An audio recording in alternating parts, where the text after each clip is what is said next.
Yang mau makan siang siapa? Anak sekolah, dia udah lepas. Yang mau makan siang siapa? Yang mau makan siang siapa? Makan apa?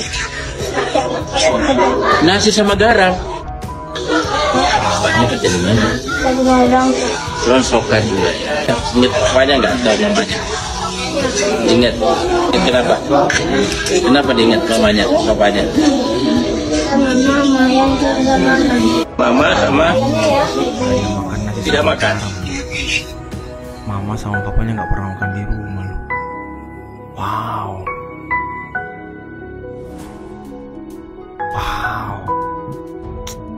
Ini. Assalamualaikum warahmatullahi wabarakatuh. Kembali lagi bersama saya di channel Gosip Politik. Apa kabar semua? Semoga kalian sehat selalu ya untuk hari ini. Nah, tadi kita lihat bersama seorang anak atau siswa SD yang di rumahnya jarang sekali makan makanan bergizi, dan bahkan hanya makan nasi sama garam saja ya, karena kedua orang tuanya termasuk golongan orang yang tidak mampu. Video tadi cukup mengharukan ya, dan ini seakan menampar muka dari Pak Ganjar dan Pak Mahfud MD yang sangat tidak setuju dengan program makan gratis tersebut.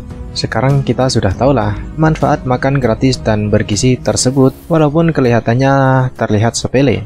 Mereka yang menganggap sepele ya mungkin dari kalangan orang yang berkecukupan. Beda pandangan dengan orang yang tidak mampu ya. Makan gratis itu sangat amat istimewa bagi mereka. Dan saya rasa pikiran dari Pak Ganjar belum sampai ke situ. Dia menganggap makan gratis itu terdengar sepele, dan bahkan sampai mengucapkan makan gratis itu untuk apa dan untuk siapa. Nah, kali ini saya ada juga video dari Ibu Irma Suryani Caniago ya, yang menyemprot oknum-oknum politisi yang belum apa-apa sudah menginginkan program makan siang bergizi gratis tersebut tidak berjalan. Tanpa lama basa-basi, mari langsung saja kita simak bersama.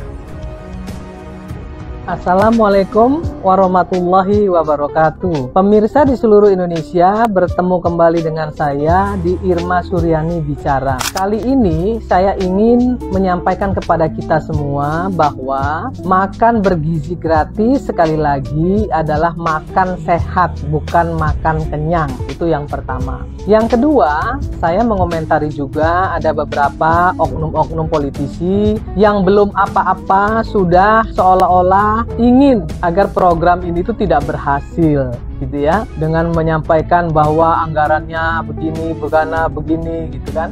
Saya ingin menyampaikan kepada kita semua, tentunya pemerintah Pak Prabowo Subianto bertanggung jawab penuh terhadap anggaran yang akan digelontorkan untuk kemaslahatan anak-anak Indonesia. Program ini kan baru berjalan sebulan. Kalau untuk uji cobanya sudah 2 bulan lalu, dan itu pun pakai dana talangan dari Presiden, karena Presiden merasa bertanggung jawab dengan program unggulan makan bergizi gratis untuk anak-anak sekolah ini.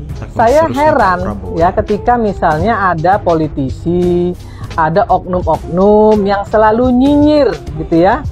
Mereka tahu nggak sih kalau banyak sekali anak-anak yang menyambut makan bergizi gratis ini dengan sukacita. Betul, contohnya yang di video awal tadi itu, betul banget.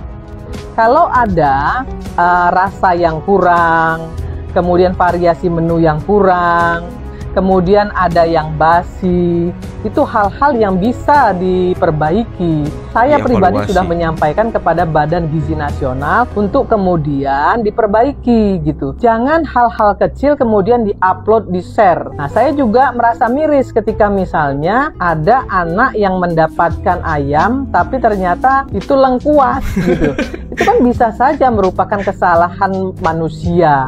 Tinggal minta ganti gitu, nggak usah diperdebatkan sampai dari Sabang sampai Merauke. Ketika misalnya ada anak yang nggak suka tempe tapi sukanya tahu, atau ada anak yang nggak suka ayam tapi sukanya ikan.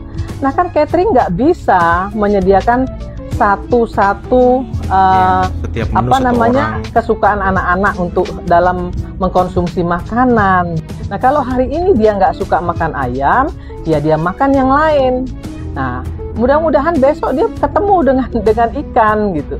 Nah yang kayak gini-gini juga yang salah itu bukan anaknya, gitu ya. Seperti kemarin ada masalah dengan Deddy Corbuzier ya, yang menyatakan bahwa anak ini tidak berterima kasih. Sebenarnya bukan anaknya yang salah kalau menurut saya, tapi justru yang mengupload, mewawancarai dan men-share, itulah oknum yang tidak bertanggung jawab. Gitu. Anaknya nggak salah, namanya anak-anak. Mereka tentu ingin makan bergizi, tapi tetap makanannya punya rasa. Jangan makan bergizi itu seperti makanan rumah sakit yang nggak ada rasa. Tentu anak-anak juga nggak bisa menikmatinya. Maka saya telah menyampaikan kepada Badan Gizi Nasional, ya, walaupun harus rendah garam, gula, lemak, karena kita khawatir mereka obesitas, karena khawatir mereka kemudian kena gagal ginjal, maka harus dikurangi GGL-nya. Tapi jangan kemudian juga sampai nggak ada rasa, ya anak-anak pasti nggak akan mau makan gitu. Nah, yang begini-gini harus diperhatikan oleh BGN.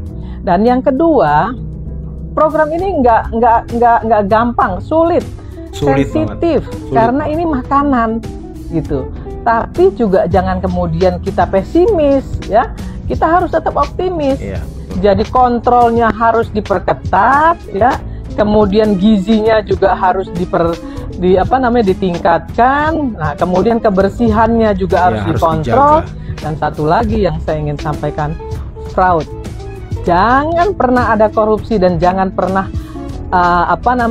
korupsi ini dibiarkan. Sekali cateringnya melakukan korupsi, sekali sampai 3 kali mereka melakukan kesalahan, misalnya basi, tidak sesuai dengan anggarannya, putus kontraknya. Cari catering yang jauh lebih bagus. Saya kira itu yang perlu kita lakukan. Jangan kita ributin soal dari mana anggarannya. Pemerintah pasti sudah memikirkan itu. Nah, kalau anggarannya kurang, kita bisa ambil dari cukai rokok. Kita bisa minta ya dana CSR BUMN yang begitu besar, yang selama ini mohon maaf menurut saya belum outputnya belum jelas. Nah, bisa juga kita minta kepada para konglomerat ya yang punya kekayaan besar dari 1 sampai 100 ya. Dana CSR perusahaan mereka besar-besar.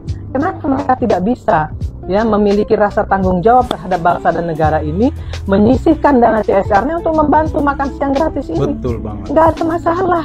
Nggak harus semuanya dari pemerintah. Keikutsertaan publik ya, bukan rakyat loh ya. Keikutsertaan publik itu bisa dari BUMN, bisa dari konglomerat bisa dilakukan, tapi jangan dari zakat. Karena zakat itu sudah punya aturan sendiri. Zakat itu adalah untuk fakir miskin dan aktivitas-aktivitas keagamaan. Jadi jangan dipakai juga, karena itu menjadi kontraproduktif, menjadi kegaduhan yang goreng-goreng oleh oknum-oknum tertentu.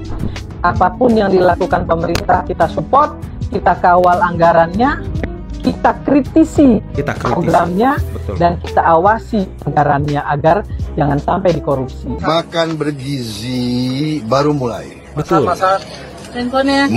Makan bergizi ini secara fisik tidak mudah untuk segera ke seluruh rakyat. Untuk itu saya, Prabowo Subianto, Presiden Republik Indonesia, saya minta maaf kepada semua orang tua, kemudian semua anak-anak yang belum menerima.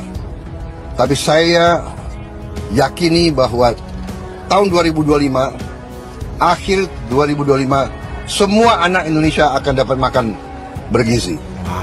Tapi bahwa tidak bisa seketika ini, secara fisik tidak mungkin, secara harus bertahap, administrasi tidak mungkin ya.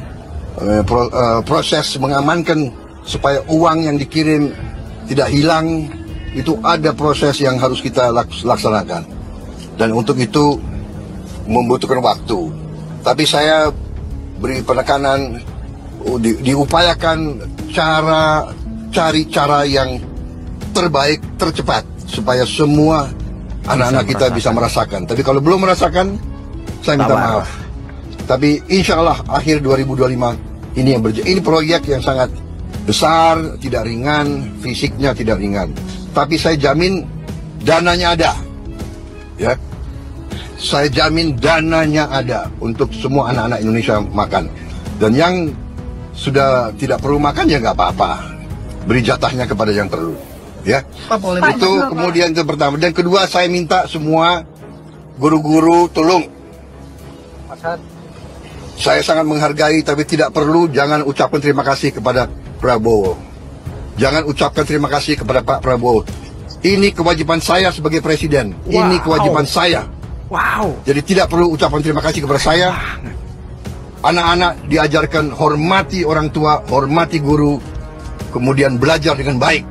Ya, kita di sini tidak cari nama. Yang kita ingin adalah yang terbaik untuk bangsa Indonesia. Jadi saya tidak perlu lagi. Saya terima kasih. Jangan terima kasih kepada Prabowo Subianto. Ini adalah kewajiban kami. Kami dipilih oleh rakyat Indonesia untuk bekerja demi rakyat.